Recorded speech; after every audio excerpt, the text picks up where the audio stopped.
नाग पंचमी की पौराणिक कथा। प्राचीन काल में एक सेठ जी के 7 पुत्र थे। सातों के विवाह हो चुके थे। सबसे छोटे पुत्र की पत्नी श्रेष्ठ चरित्र की, विदुषी और सुशील थी, परंतु उसके भाई नहीं था। एक दिन बड़ी बहू ने घर लीपने को पीली मिट्टी लाने के लिए सभी बहुओं को साथ चलने को कहा, तो सभी धलिया और खुरपी लेकर मिट्टी खोदने लगी। तभी वहाँ एक सर्प निकला, जिसे बड़ी बहू खुरपी से मारने लगी। यह देखकर छोटी बहू ने उसे रोकते हुए कहा, मत मारो इसे, यह बेचारा निरपराध है। यह सुनकर बड़ी बहू ने उसे नहीं मारा। तब सर्प एक और जा बैठा। तब छोटी बहू ने उससे कहा, हम अभी लौट कर आते हैं, तुम यहाँ से जाना मत।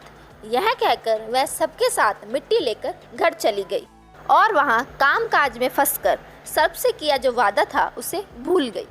उसे दूसरे दिन वह बात याद आई, तो सबको साथ लेकर वहाँ पहुँची और सर्प को उस स्थान पर बैठा देखकर बोली, सर्प भैया नमस्कार। सर्प ने कहा, तू भैया कह चुकी है, इसलिए तुझे छोड़ देता हूँ, नहीं तो झूठी बात कहने के कारण तुझे अभी डस लेता। तब सर्प बोला, अच्छा तू आज से मेरी बहन हुई और मैं तेरा भाई हुआ, तुझे जो मांगना हो मांग ले। वह बोली, भैया मेरा कोई नहीं है, अच्छा हुआ जो आप मेरे भाई बन गए। कुछ दिन व्यतीत होने पर वह सर्प मनुष्य का रूप रखकर उसके घर आया और बोला कि मेरी बहन को भेज दो। सबने कहा कि इसके तो कोई भाई नहीं था, तो वह बोला, मैं दूर के रिश्ते में इसका भाई हूँ, बचपन में ही बाहर चला गया था। उसके विश्वास दिलाने पर घर के लोगों ने छोटी को उसके साथ भेज दिया। उसने मार्ग में बताया कि मैं वही सर्प हूँ, इसलिए तू डरना नहीं और जहाँ चलने में कठिनाई हो वहाँ मेरी पूँछ पकड़ लेना। उसने कहे अनुसार ही किया और इस प्रकार वह उसके घर पहुँच गई। वहाँ के धन ऐश्वर्य को देखकर वह चकित रह गई। एक दिन सर्प की माता ने उससे कहा, मैं एक काम से बाहर जा रही हूँ, तू अपने भाई को ठंडा दूध पिला देना।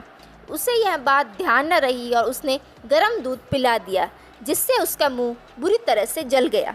यह देखकर सर्प की माता बहुत क्रोधित हुई, परंतु सर्प के समझाने पर शांत हो गई। तब सर्प ने कहा कि बहन को अब उसके घर भेज देना चाहिए। तब सर्प और उसके पिता ने उसे बहुत सा सोना, चांदी, जवाहरात, वस्त्र, आभूषण देकर उसके घर पहुंचा दिया। इतना ढेर सारा धन देखकर बड़ी बहू ने ईर्ष्या से कहा, भाई तो बड़ा धनवान है, तुझे तो उससे और भी धन लाना चाहिए। सर्प ने यह वचन सुन लिया और उसने बहुत सी वस्तुएं सोने की लाकर दे दी। यह देखकर बड़ी बहू ने कहा, इन्हें झाड़ने की झाड़ू भी सोने की होनी चाहिए। तब सर्प ने झाड़ू भी सोने की लाकर रख दी। सर्प ने छोटी बहू को हीरा मणियों का एक अद्भुत हार दिया था। उसकी प्रशंसा उस देश की रानी ने भी सुनी थी और वह राजा से बोली कि सेठ की छोटी बहू का हार यहाँ आना चाहिए। राजा ने मंत्री को हुक्म दिया कि उससे वह हार लेकर शीघ्र उपस्थित हो। मंत्री ने सेठ जी से जाकर कहा कि महारानी जी छोटी बहू का हार पहनेगी, वह उससे लेकर मुझे दे दो। सेठ जी ने डर के कारण छोटी बहू से हार मांगकर उसे दे दिया। छोटी बहू को यह बात बहुत बुरी लगी। उसने अपने सर्प भाई को याद किया और आने पर प्रार्थना की, भैया रानी ने हार छीन लिया है, तुम कुछ ऐसा करो कि जब वह हार उसके गले में रहे तब तक के लिए सर्प बन जाए और जब वह मुझे लौटा दे तब हीरो और मणियों का हो जाए। सर्प ने ठीक वैसा ही किया। जैसे ही रानी ने हार पहना वैसे ही वह सर्प बन गया। यह देखकर रानी चीख पड़ी और रोने लगी। यह देखकर राजा ने सेठ के पास खबर भेजी कि छोटी बहू को तुरंत भेजो। सेठ जी डर गए कि राजा न जाने क्या करेगा। वे स्वयं छोटी बहू को साथ लेकर उपस्थित हुए। राजा ने छोटी बहू से पूछा, तूने क्या जादू किया है, मैं तुझे दंड दूंगा। छोटी बहू बोली, राजन क्षमा कीजिए, यह हार ऐसा ही है कि मेरे गलों में हीरो और मणियों का रहता है और दूसरे के गले में सर्प बन जाता है। यह सुनकर राजा ने वह सर्प बना हार उसे देकर कहा, अभी पहन कर दिखाओ। छोटी बहू ने जैसे ही उसे पहना वैसे ही हीरो और मणियों का हो गया। यह देखकर राजा को उसकी बात का विश्वास हो गया और उसने प्रसन्न होकर उसे बहुत सी मुद्राएं भी पुरस्कार में दी। छोटी बहू अपने हार और मुद्रा सहित घर लौट आई। उसके धन को देखकर बड़ी बहू ने ईर्ष्या के कारण उसके पति को सिखाया कि छोटी बहू के पास कहीं से धन आया है। यह सुनकर उसके पति ने अपनी पत्नी को बुलाकर कहा, ठीक ठीक बता दो कि यह धन तुझे कौन देता है। तब वह सर्प को याद करने लगी।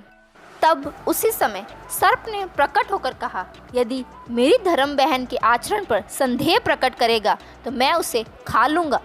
यह सुनकर छोटी बहू का पति बहुत प्रसन्न हुआ और उसने सर्प देवता का बड़ा सत्कार किया। उसी दिन से नाग पंचमी का यह त्यौहार मनाया जाता है और स्त्रियां सर्प को भाई बनाकर उसकी पूजा करती है। यहीं पर हमारी नाग पंचमी की कथा संपूर्ण होती है। आप सभी को नाग पंचमी की हार्दिक शुभकामनाएं। अगर आप सभी को मेरी यह वीडियो अच्छी लगी तो इसे लाइक करें तथा मेरे चैनल को सब्सक्राइब करना बिल्कुल न भूलें। धन्यवाद।